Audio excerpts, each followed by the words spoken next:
Plano de leitura bíblica, dia 23 de abril, Juízes 15 a 18.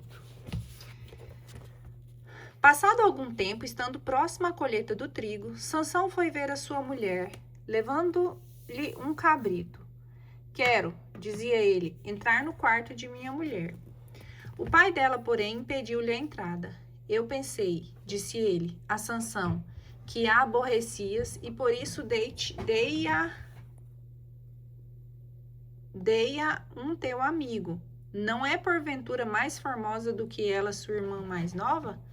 Toma-a por mulher em seu lugar. Desta vez respondeu Sansão: não se poderá censurar o mal que farei aos filisteus.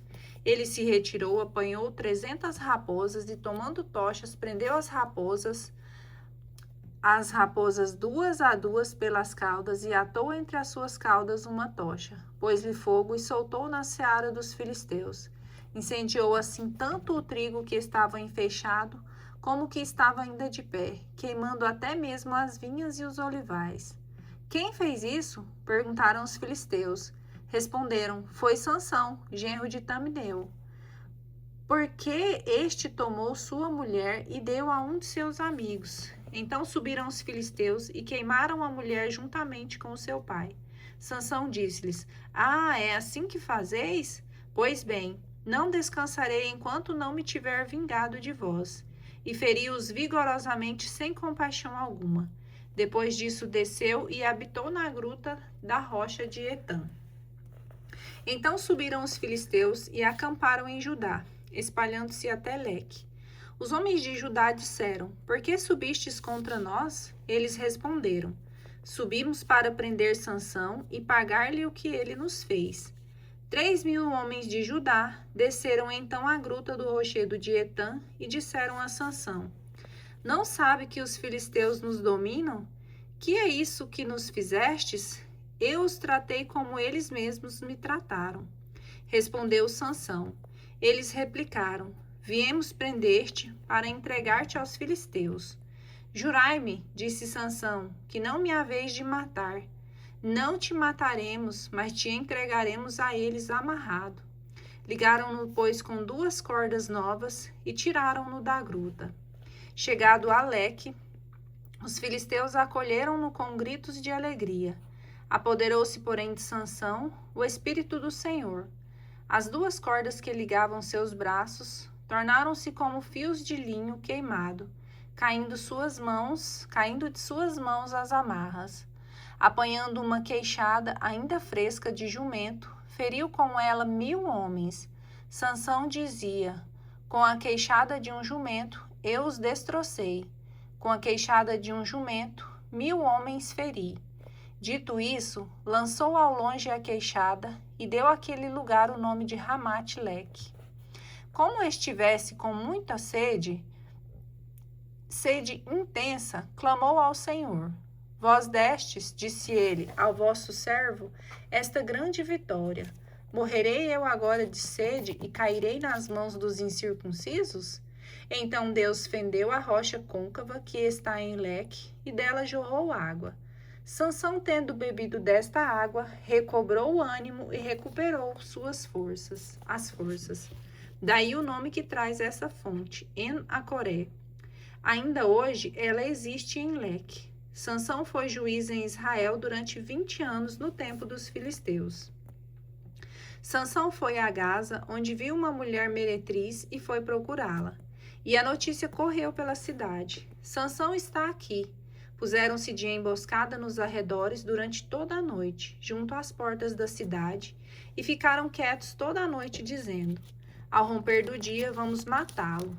Sansão dormiu até a meia-noite, e levantando-se pela manhã, tomou os batentes da porta de Gaza, com os seus postes, arrancou-os juntamente com o ferrolho, e pô-los sobre os ombros e levou-os até o alto da montanha, que está defronte de Hebrom. Depois disso, enamorou-se de uma mulher que habitava no vale de Soreque, chamado Dalila. Os príncipes dos filisteus foram ter com ela e disseram-lhe: procura seduzi-lo e vê se descobres de onde vem sua força e como o poderemos vencer, a fim de o amarrarmos para dominá-lo. Se fizeres isso, te daremos cada um de nós 1.100 moedas de prata. Dalila disse a Sansão: dize-me de onde vem tua força, e de modo que se precisaria ligar-te para que fostes dominado? Sansão responderam: se me amarrassem com 7 cordas de nervos ainda frescas e úmidas, eu me tornaria tão fraco como qualquer homem. Os príncipes dos filisteus trouxeram a Dalila 7 cordas de nervos bem frescas e úmidas, com as quais ela o ligou. Ora, estando eles de emboscada no quarto, ela gritou: Sansão, os filisteus vêm contra ti. E ele rompeu as cordas como se rompe um cordão de estopa, chamuscada pelo fogo. Assim permaneceu oculto o segredo de sua força. Dalila disse-lhes: tu zombastes de mim, contando-me mentiras. Dize-me agora com que se precisaria ligar-te. Se me amarrassem com cordas novas, disse ele, que ainda não tenham servido, eu me tornaria tão fraco como qualquer homem. Dalila tomou, pois, cordas novas, amarrou com elas e gritou: Sansão, os filisteus vêm contra ti. Ora, estavam eles de emboscada no quarto, mas Sansão rompeu como se fosse um fio as cordas que lhe amarravam os braços. Até o presente, disse-lhe Dalila, só tens zombado de mim, e só me tens dito mentiras. Dize-me, com que será preciso amarrar-te? Bastará, respondeu Sansão, que teças as 7 tranças de minha cabeça com a urdidura de teu tear. Ela fixou-se com o torno do tear e gritou: Sansão, os filisteus vêm contra ti. Ele, despertando do sono, arrancou o torno do tear com os liços. Dalila disse-lhe: como podes dizer que me amas, se o teu coração não está comigo? Eis já 3 vezes que me enganas e não me queres dizer de onde reside a tua força. Ela importunava cada dia com suas perguntas, instando com ele e molestando-o de tal sorte que ele sentiu com isso uma impaciência mortal. E Sansão acabou por confiar-lhe o seu segredo. Sobre minha cabeça, disse ele, nunca passou a navalha, porque sou nazareno de Deus desde o seio de minha mãe. Se me for rapada a cabeça, a minha força me abandonará, e serei então fraco como qualquer homem.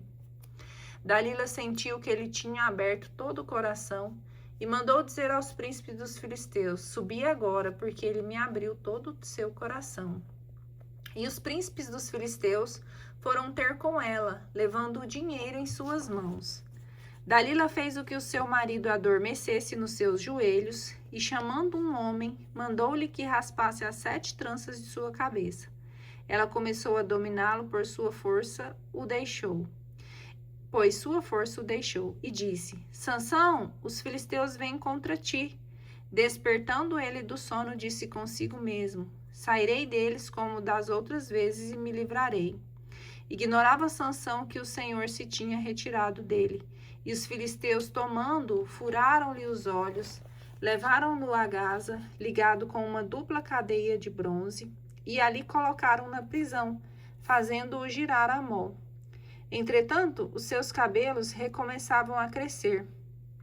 Ora, os príncipes dos filisteus reuniram-se para oferecer um grande sacrifício a Dagom, seu deus, e celebrar uma festa.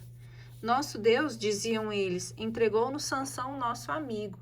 Também o povo, vendo isso, louvava o seu Deus, dizendo: o nosso Deus entregou-nos o nosso inimigo, aquele que devastava a nossa terra e matava tantos dos nossos. E estando eles de coração alegre, exclamaram: mandai vir Sansão para nos divertir. Tiraram-no da prisão, e Sansão teve que dançar diante deles. Tendo sido colocado entre as colunas, Sansão disse ao jovem que o conduzia pela mão: deixa que eu toque as colunas que sustêm o templo, que me apoie nelas. Ora, o templo estava repleto de homens e mulheres. Estava ali todos os príncipes dos filisteus. Havia cerca de 3.000 pessoas, homens e mulheres, que do teto olhavam o prisioneiro dançar. Sansão, porém, invocando o Senhor, disse: Senhor Javé, rogo-vos que vos lembreis de mim. Dai-me, ó Deus, ainda esta vez, força para vingar-me dos filisteus pela perda de meus olhos.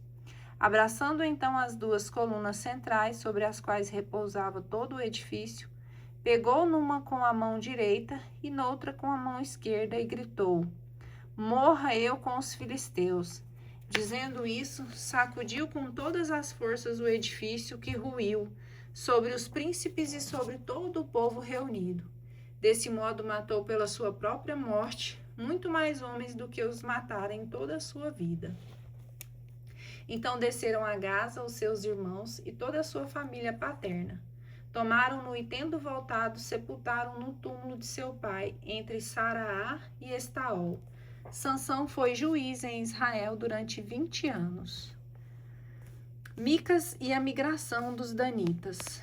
Havia na montanha de Efraim um homem chamado Micas. Ele disse um dia à sua mãe: Os 1.100 ciclos de prata que te roubaram e pelos quais lançastes uma maldição aos meus ouvidos, esse dinheiro está em meu poder. Fui eu que os roubei. Sua mãe respondeu: Abençoado seja o meu filho pelo Senhor. Devolveu, pois, os 1.100 ciclos de prata à sua mãe, que lhe disse: Da minha mão eu os consagro ao Senhor a favor de meu filho, para que se faça deles um ídolo fundido. Toma, ei-lo aqui. Micas entregou o dinheiro à sua mãe, e ela tomou 200 ciclos de prata, que mandou entregar ao fundidor. Fez o ourives com essa prata, um ídolo fundido que foi colocado na casa de Micas. E Micas teve assim uma capela. Mandou fazer um efode e um terafim, e consagrou um de seus filhos para servir-lhe de sacerdote. Naquele tempo não havia rei em Israel, e cada um fazia o que parecia melhor. Ora, aconteceu que um adolescente de Belém de Judá, da tribo de Judá, o qual era levita e morava ali, partiu da cidade de Belém de Judá para procurar uma morada. Seguindo seu caminho, chegou à montanha de Efraim, à casa de Micas. De onde vens? Perguntou-lhe este. De Belém de Judá, respondeu o levita, e viajo em busca de um lugar onde me fixar. Micas disse-lhes: Fica comigo, será para mim um pai e um sacerdote. Te darei 10 ciclos de prata por ano, vestes suficientes e alimento. O jovem levita condescendeu em habitar na casa daquele homem, que o tratou como um de seus filhos. Micas pô-lo em suas funções, e o jovem serviu-lhe de sacerdote, residindo em sua própria casa. Agora, disse Micas, estou seguro de que o Senhor me abençoará, tendo eu esse levita por sacerdote. Naquele tempo não havia rei em Israel. Por essa mesma época, a tribo de Dan buscava uma possessão para habitar nela, porque até então nada tinha recebido entre as tribos de Israel. Os danitas enviaram 5 dos seus, 5 homens valorosos escolhidos dentre as suas famílias, de Saraá e a de Estol, para explorarem cuidadosamente a terra. Ide, disseram-lhe eles, e examinai bem a terra. Foram e chegaram à montanha de Efraim e entraram na casa de Micas, onde passaram a noite. Perto da casa de Micas, ouviram a voz do jovem levita e, aproximando-se dele, disseram-lhe: Quem te trouxe aqui? Que fazes aqui? Por que te encontras nesse lugar? Respondeu-lhe o jovem: Micas fez-me isto e isso, deu-me um salário e eu sirvo-lhe de sacerdote. Consulta então, replicaram-lhe, o teu Deus, a fim de saber se nossa viagem será bem-sucedida. O sacerdote respondeu: Ide em paz, a vossa viagem está sobre o olhar de Deus.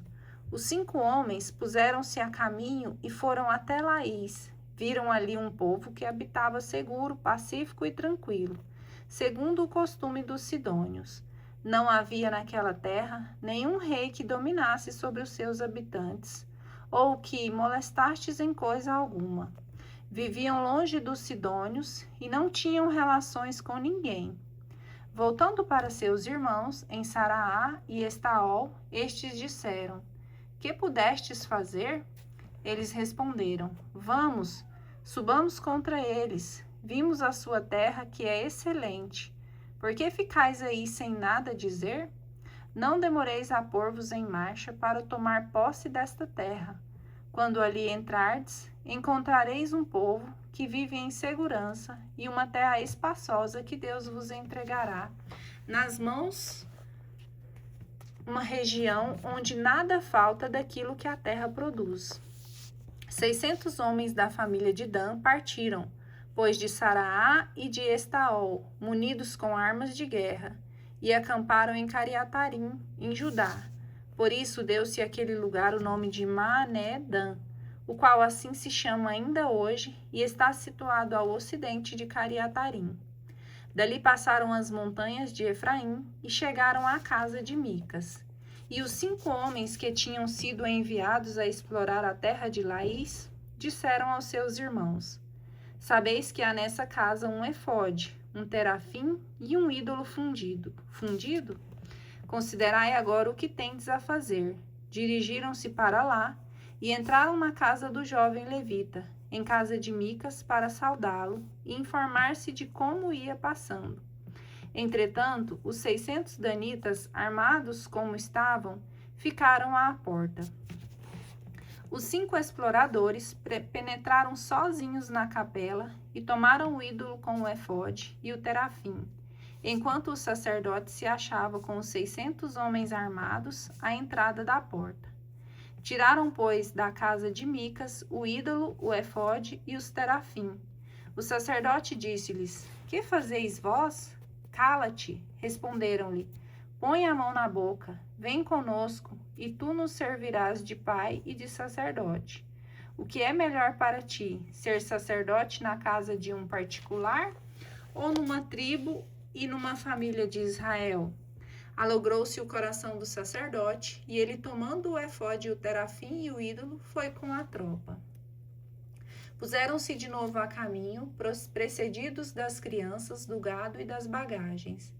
Estando eles já longe da casa de Micas, os vizinhos destes ajuntaram-se e perseguiram os danitas.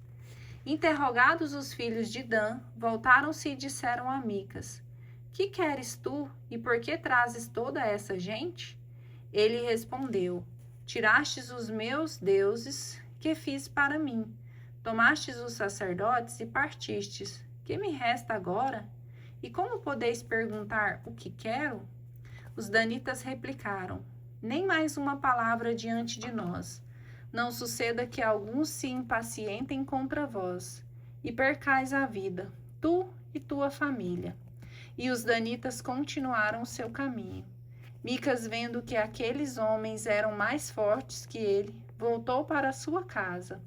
Desse modo, tomaram os danitas a obra que Micas tinha feito, juntamente com o seu sacerdote. Atacaram então Laís, um povo pacífico e seguro. Passaram-no a fio da espada e queimaram a cidade.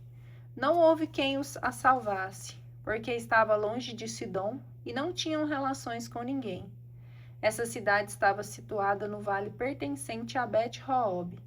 Os danitas reedificaram a cidade e habitaram nele, chamando-a de Dan, nome de seu pai, filho de Israel. Anteriormente, a cidade chamava-se Laís. E erigiram em seguida o ídolo. Jonatas, filho de Gerson, filho de Moisés, e seus descendentes foram sacerdotes da tribo de Dan até o dia de sua deportação.